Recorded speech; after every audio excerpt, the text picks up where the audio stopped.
O afastamento entre pai e filho, provocado intencionalmente por quem tem a guarda da criança, é o nosso assunto de hoje. As entrevistadas são a advogada Sandra Vilela e a psicóloga Denise Perecini da Silva. Elas são especializadas nesse assunto. E Denise, existe um tratamento específico para a criança quando ela passa a viver essa situação? Já existem trabalhos também em relação a isso, de um acompanhamento, né?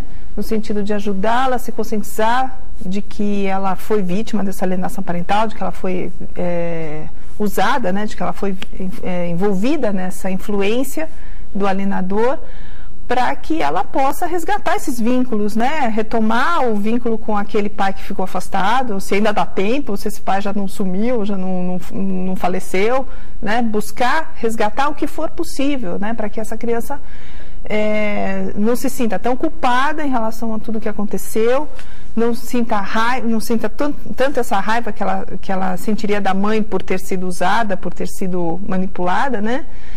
E que ela passe a resgatar aquele afeto, né, que ficou adormecido lá, que ficou soterrado lá durante a influência da alienação parental. É muito difícil fazer isso, tendo em consciência de que a gente vai precisar da autorização dos dois pais para que ela passe por esse tratamento?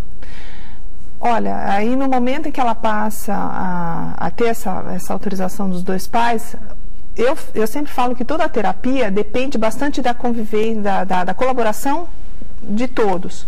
Então, nesse momento, é importante também a participação de ambos os pais nisso. Então, eles também se envolvem nesse processo terapêutico, tá? Para que, no caso, o alienador também, ele passe a se conscientizar. Porque é a família toda que está envolvida, né? Não adianta, tem que ser dessa forma. Então, todo mundo tem que ser chamado nesse processo terapêutico para eles, no caso, para aflorar, né, a consciência de tudo que aconteceu, de tudo que pode ser revertido agora daqui para frente. E Sandra, qual é o entendimento da justiça em relação a isso? Como que a justiça considera, qual a justiça considera a melhor opção para evitar problemas quando se percebe que está existindo a alienação parental? Na verdade, assim, não precisa da autorização dos dois, tem juiz que determina, assim, que a criança faça um tratamento, um acompanhamento e que os pais também participem. É lógico que fica mais difícil, o ideal seria que automaticamente as pessoas colaborassem com esse tratamento, mas eu não precisaria da autorização dos dois. É muito normal o juiz pedir que esse tratamento seja feito por perceber.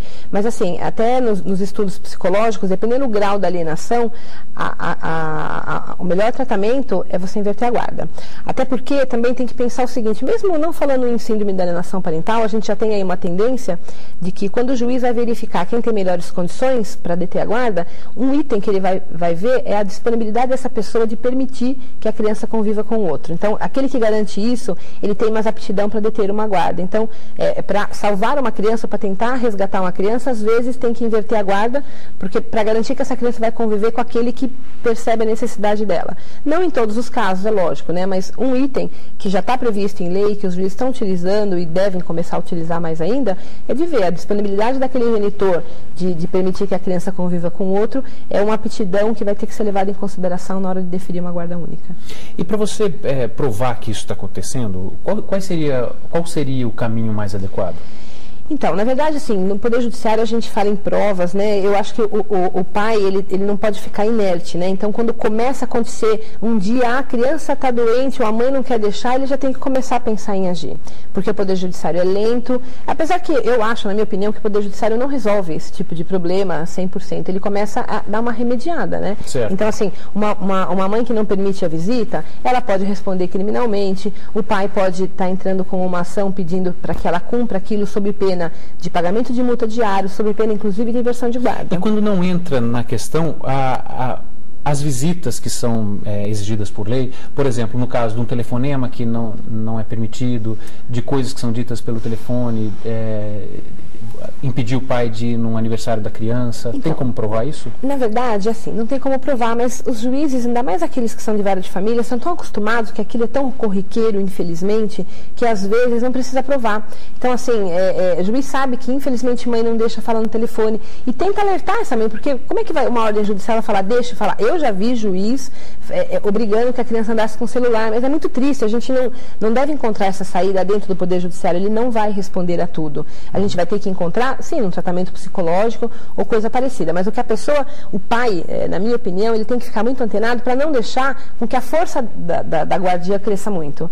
Então, assim, logo nos primeiros impedimentos, ele tem que fazer, porque o Poder Judiciário tem resposta para isso, né? E apesar de ser necessário que a gente tenha essas armas judiciais, eu acho, né, Denise, que o que é mais importante é que os pais tenham a consciência de que tem que permitir que o filho viva com os dois, né?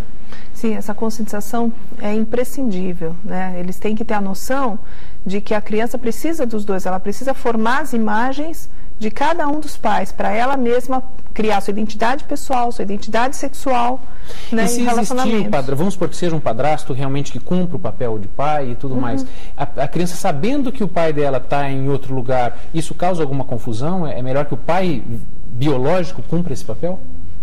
Como assim? Não entendi. É melhor que o pai, mesmo que a criança conheça o pai, né? Às vezes tem um padrasto que é realmente uma boa pessoa, dá o apoio total. Existe alguma diferença para a criança de que esse papel de pai seja cumprido pelo pai biológico? Não tem. O mais importante aí é a diversidade de relações, né? A questão dos vínculos que vão tendo. Se esse pai, mesmo estando afastado, mas ele também busca alguma forma de aproximação, ele busca alguma forma de contato, ele tem interesse, por exemplo, liga frequentemente, se interessa em saber como está a situação escolar, médica do filho, quais são os amigos, etc. Mesmo morando em outro lugar, morando em outra cidade, a tecnologia está muito avançada, então dá para conversar com o filho via internet, enfim, uma série de outros recursos que pode ter. E para a criança, por exemplo, a presença dos dois.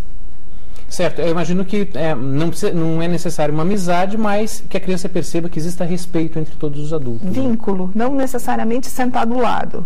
Né? Tá certo. Muito obrigado pela presença de vocês hoje aqui no EPTV Comunidade. E para saber mais sobre este assunto, você pode visitar um site que tem artigos escritos pelas nossas entrevistadas, que é o pailegal.net. E faça também comentários ou sugestões para o programa pelo e-mail eptvcomunidade@eptv.com.br. A gente fica por aqui. Até o próximo programa.